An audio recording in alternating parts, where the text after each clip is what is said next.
What's up, everybody? Thanks for joining us for another episode of Double Tech. It's your boy Dave here with Q. What's going on? What's going on? Yeah, so we're here to talk about the NBA MVP race. Sir. It's tight here. There were some changed. comments today by national media, especially Stephen A. Smith, saying that Ja Morant was harder to replace than Giannis Antetokounmpo, who's the reigning MVP in my heart, even if it was Jokic last year. When you drop 50, playoff finals MVP, unbelievable. And this year, leading probably still the best roster. I think it's difficult to count him out, but there's some contenders. We got Kevin Durant, LeBron James, Nikola Jokic, Ja Morant. So what are your thoughts on the MVP race and these comments about Ja? I want to start off by saying that to say that anybody other than Stephen Curry and Kevin Durant are even in the conversation to be more important to their team than Giannis Antetokounmpo.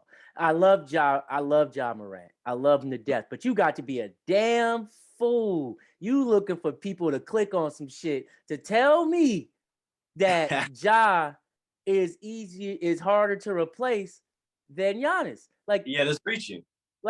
You're reaching at this point. Ja is a phenomenal player, but I think at this point we're starting to look at highlight reels too much. Like he's a walking highlight reel. Love the guy. And he's in the conversation, but I think at that point, that's one of those things where you're just trying to teeter the conversation a certain way, right? You're not telling us nothing but that shit. Right. They want to tilt it one way and put it basically Giannis versus Ja, because it's interesting to talk, as much as we don't want to discuss Giannis as a big man, he kind of is. So the big man versus guard argument is always kind of, intricate and exciting. And then when you have Ja, who's a talent, I heard a comparison that he's Derrick Rose mixed with Allen Iverson. I can see that. If you told me that we were going to get Derrick Rose mixed with Allen Iverson, I'd probably tell you he's the best player in the league. I'm super excited. Changed, though. Jordan, I love it. Yes, but defensively, you don't impact the game the same way that Giannis does.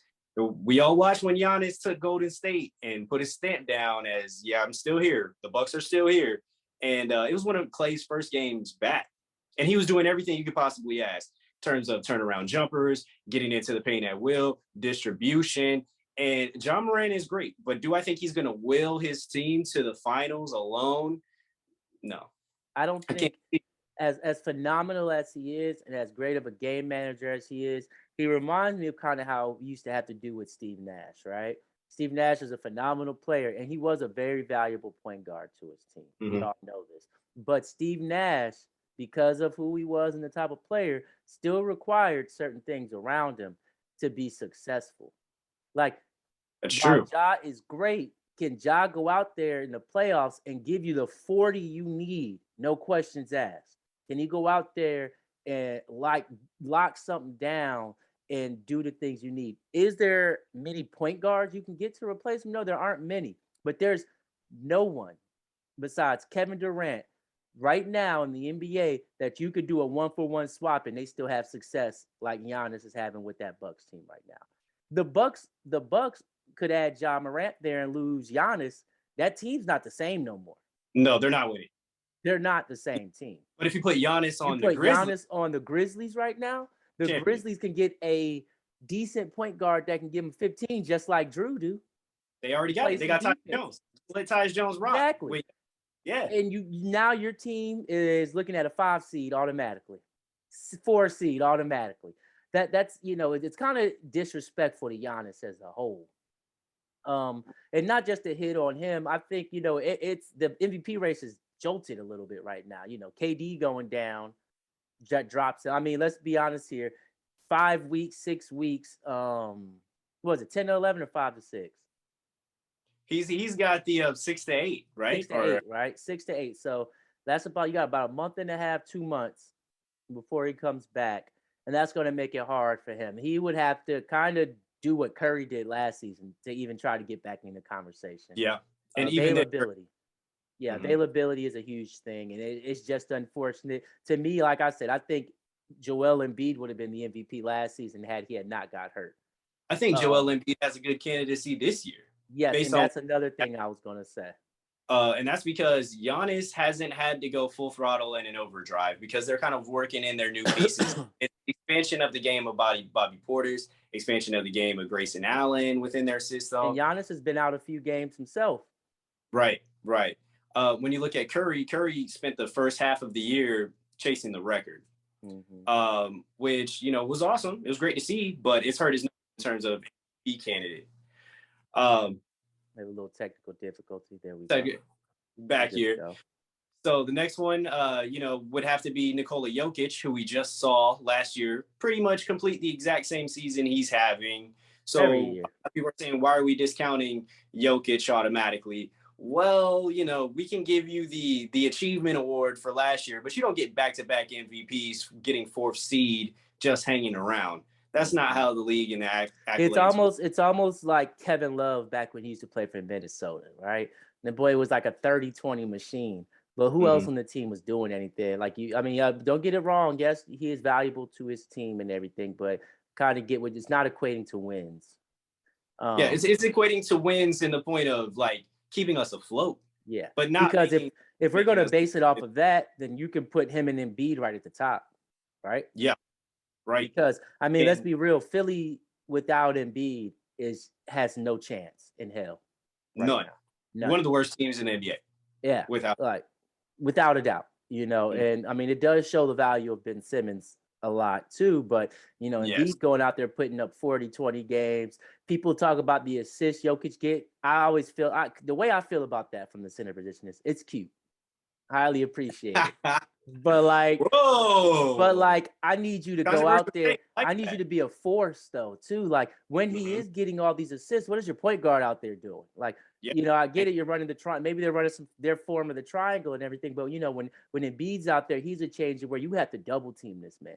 This man's coming up the court with the ball. He's defensively one of the top defensive players in the year. In the league. He's giving you buckets from all over the floor, and he's going out there.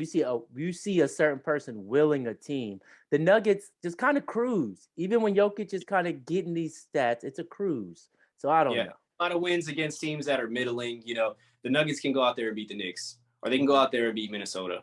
But are they going to take it in the whole series? Like we saw them play Utah, and they've been getting destroyed ever since they played in the bubble. And Denver defeated Utah. Utah comes back with a vengeance every single time they play. They're not going for it, especially Donovan, who's is personally offended. With Embiid, he's carrying this team that if they were to trade Simmons and add just reasonable pieces, not necessarily star, they would be the top team in the East. Yeah, and that's where my piece comes in with that, because I personally hate using the team's record as a sole piece for when you talk about MVP, because just because that person isn't the 1 seed doesn't mean they're not the most valuable player to their team than any other team, right? True. Based on what's happening. But in the Nuggets case, I do use record because there's too much talent on that team to have somebody that's, it's almost like padded almost with the stats, to have somebody with these stats and you're still losing. They're solid at every position on the floor. You lost Michael Porter Jr. and that's unfortunate, but you still got Aaron Gordon. They've got people on the floor night in and night out who are very good players. Yeah, and that's a testament to the Nuggets' development and the way that they can draft. So when we talk about Jokic's MVP, that's got to come into account now. Because it's like, are you really helping your team that much, or are these empty?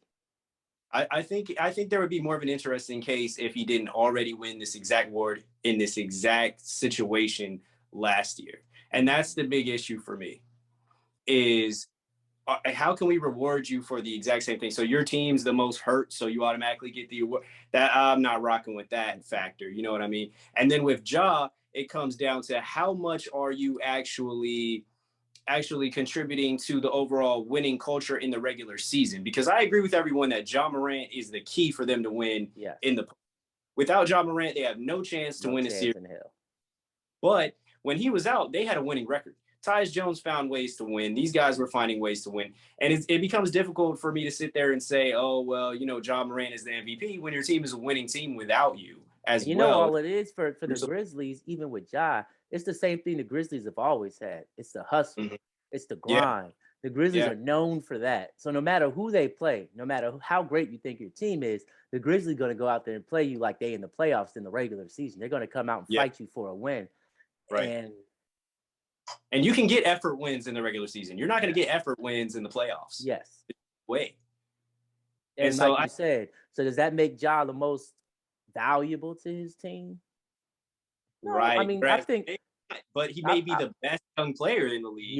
Yes. I think that team, the way they play it, man, they could make an 8th seed and be playing for a playing game with or without him. Mm-hmm. And, you know, it's going to dictate some real success. They're another team where record's going to matter for him to get in. For him to get the award, yeah. Record will matter for him, you know, because they're already playing well. He won't be able to get MVP coming in at a 7 seed. No, if they're third, you know, as the season ends, because they're third right now. Mm-hmm. If they finish in the top 3 at the end of the season, I think he has a real candidacy. Yes. But one thing that's bothering me that no one's talking about is we're discussing Giannis, we're discussing Ja Morant, we're discussing Embiid, and there's no love for the boy DeRozan, who everybody said was trash, was washed, was stuck in San Antonio, was the worst move possible for carrying this team who's out of the playoffs. We've seen Levine can't do it by himself. So Lonzo's missed half the season. So all we added really was DeRozan and Caruso, and we're number 1. Mm-hmm. There has to be more award for that. And I feel like DeRozan needs to be talked about in the top 5.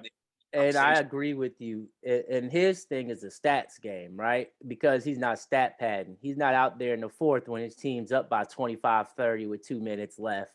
But he's still averaging 26. Exactly. Like we talked about this a long time ago, and you took statistics, you understand, like most of these guys are scoring 36, 35, 40, right? They're in games where they're up by like 30 and they just play in the play. With the other teams pulled their players already and they're still playing 35 minutes.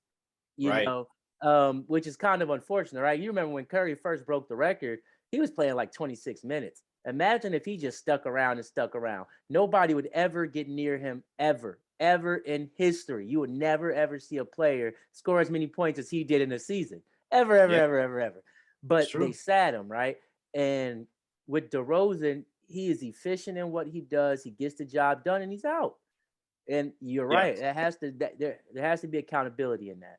For me, DeRozan goes out and tries to win the game in 3 quarters. Yes. And then if I can't do that, I'm going to be the one to close it. There has to be that is the most valuable that you could possibly be. And to do that as the 1 seed, as a team that was slept on, you got the former champs breathing down your neck, Spoelstra breathing down your neck, Embiid, like we talked about, and it still doesn't matter. And I'm doing it. And if we're being honest, you got to really say it, with KD going down right now, it has to be Giannis and DeRozan. Ja can't skip over DeRozan. This man's it's on the number 1 seeded team right now. How does he skip right over DeMar DeRozan? Obviously, if you pull DeRozan off that team, they suck. Yeah, there's no way. With just Levine and Lonzo, are they even making the playoffs at all? Like we see Atlanta barely in the playoffs at all, if at all. DeRozan is making it look easy. He's taking every matchup. He's guarding the most difficult wing on the other side as often as he can, because sometimes Caruso is going to take the matchup. But DeRozan is doing it as a distributor, as a scorer, as a killer. And for that, he has to be the MVP in my eyes at this point. And I think closing out the season, he's going to show that. Do you think marketability is having a hand in him where he falls into this race? I think it's affecting Ja Morant the most. You think so? Because I just see like DeMar DeRozan is just not a flashy guy. He's not. You don't see his interviews all the time. He's not talking to people. He's generally cool with everybody in the league, right? Everybody loves DeMar DeRozan. He's like the big brother to everybody. Ja Morant's like a highlight reel. Keeping it real is an issue. Yeah. And that's the part that I don't understand. I'm not saying Ja Morant's not keeping it real, because I think he absolutely is. But he has more of a gregarious personality. He's more willing to come out and chop it up with everybody and talk his cash and yada, yada. DeRozan lets his game do the talking. He's dealt with enough. He just wants to hoop and hoop with an opportunity to win. And he's coming back with a vengeance and killing it. He's using everything that he possibly could have learned from Pop. People forget last year he was averaging over 7 assists on the Spurs. That man's trying to Tom Brady. He's Tom Brady in the Bulls right now. He said, man, Yeah. you know what? You boys are all right. Y'all got some talent. I'm going to show you how to do it, though. Yeah, let me show you how to really close this out. And if we're not going to reward DeRozan for doing that, it's kind of like, so you're telling me I could hoop for 15 years at a top level. I can easily be one of the most dynamic scorers. You know, I can go for 40 at any time. I sacrifice my own numbers in order to be a part of a champion. I do it in the biggest market with the most pressure possible. I mean, outside of the Knicks and the Lakers, it's Chicago, right? Chicago, boy, you get no love. Yeah, and then having to do it always in the shadow of Michael Jordan, even 20 plus years after. Last Dance just finished, and we're bringing you in here, and they're saying, hey, DeRozan, go be Michael Jordan. And there's no credit due to the number one seed. That just feels ridiculous to me. I think it's, and even though the conversation may be tilted towards Giannis versus Ja right now, DeRozan needs his love. Then, I mean, you know, you gave a very, very good explanation on that. And you really putting the pieces, everything you just said right now. And the fact that you're right, that this Bulls team jumped from one of the worst teams, a bottom feeder in the East, to the number one seed. And he was the primary main addition of that. He should be number one in the conversation. Yeah. Right? We're talking most valuable, not most points, not most rebounds, not like the flashy. Not most Twitter or Instagram likes or YouTube clicks. You're talking most valuable. Like, you know, we have LeBron, you know, putting up 30-something, doing all this, then the third, but it's not equating to wins. And with a squad that you have, you know, when we talk player accountability, Giannis is there, but the Bucks were winning without Giannis too. Yeah, they're a decent team. They're not, you know, obviously they're not. Bucks are deeper and more talented than most of the teams in the East by far. I don't think the Heat can really even approach. Yes. So you think this man has changed? He's now come and changed the franchise. If this were LeBron James, the world would be going crazy right now. Yeah. LeBron James comes to Cleveland, goes them from 12th in the NBA to number one. The world's going crazy. He has to be the MVP. They were nothing before him. And like I said, because I think it might be just his demeanor and that the fact that he just goes out there and plays basketball is working against him, man. A hooper's hooper. And he needs the MVP just off of that. It's not all the rah-rah shit. And shout out to John Morant. I mean, we'd love to see him. It's so dope, bro. I mean, come on. Like we said, Derrick Rose and Allen Iverson cross. And you may be the best young player in the league. But when it comes to most valuable, I don't think there's any arguing with what DeRozan has put out there and what he's taking his team to. And really shout out to him to be in the conversation at his age. I mean, it's respectable. There's nothing wrong with it. I think more or less, we're not talking so much down on him. It's just the way that the MVP race is shaped by these mainstream media sources. It has to stop. It's excitability and that kind of stuff. And instead of looking at the main thing, which is who's hooping, who's winning. That's what we need to be worried about. Who's hooping, who's winning. Against all odds, man. You got to be either 5 seed or higher. I ain't saying because the 1 seed ain't always the MVP. His team just may be stacked. But you got to be 5 or higher. And there has to be something in there that's just like, whoa. Like when Westbrook took that Thunder team to the playoffs, I didn't want him to get MVP because he had them triple doubles. It was because his roster was cheeks. And he got them to the playoffs. I want to know how you got a triple double when your main shooter was Andre Roberson, bro. Like, yes. So you get what I'm saying? So when you look at DeRozan, he's doing it. Ja, you know, he's going to be there. And I think the problem with Ja is he's having an MVP caliber season right now in a league that's very deep. Yeah, it's very deep, and it's probably too deep for him to be in consideration right now. And people hate. This reminds me of when Derrick Rose got his MVP, right? If he played when Derrick Rose got his MVP, he has a shot. He'd be beating Derrick Rose out for MVP right now. Sure, he'd be beating him out for MVP right now. But the league has just grown and grown and grown. You got big men in the running faithfully now. Like, hey, you should just be the 2 guard, the 3 maybe. It's so deep that a game that strong is going to get passed over, and it's very unfortunate. You know what I'm saying? But if you look at his game and you look what he's doing with his team, they're the 3 seed in the West, especially. But he's hooping and he's giving you those numbers. He beat out Derrick Rose right now, but I agree with you. Yeah, the game has changed. but it's evolved. So, Giannis's didn't exist. They did not. Yeah, there was no Giannis before. You know, like, Yeah. I'm not. There was Dirk and there was Tim Duncan. That's not Giannis and Embiid, man. Yeah, that's not Kevin Durant. That's not the way DeMar DeRozan was playing. But you look at it now, even DeMar DeRozan back then was balling. You know what I'm saying? So it's just one of those things. And he's still doing it the same way he always did it. But Steph, he's figuring out, Toronto was always in the running in the playoff race. Yeah, you can never count them out. With DeMar DeRozan and Kyle Lowry. Yeah. That's what we're yeah. That's it. Nah, so I agree with you entirely. So let us know in the comments, Double Tech Fizz, what you guys think. Who should be the NBA MVP? Who's worthy of being in the race? What's your thoughts on Ja Morant, DeRozan, Giannis, and all these other guys? And let's just be thankful. Do you think that Giannis is easier to replace than Ja Morant? That's got to be the number one. Let us know, because that's an interesting conversation right there. Let us know. Is Giannis easier to replace than Ja Morant? All right.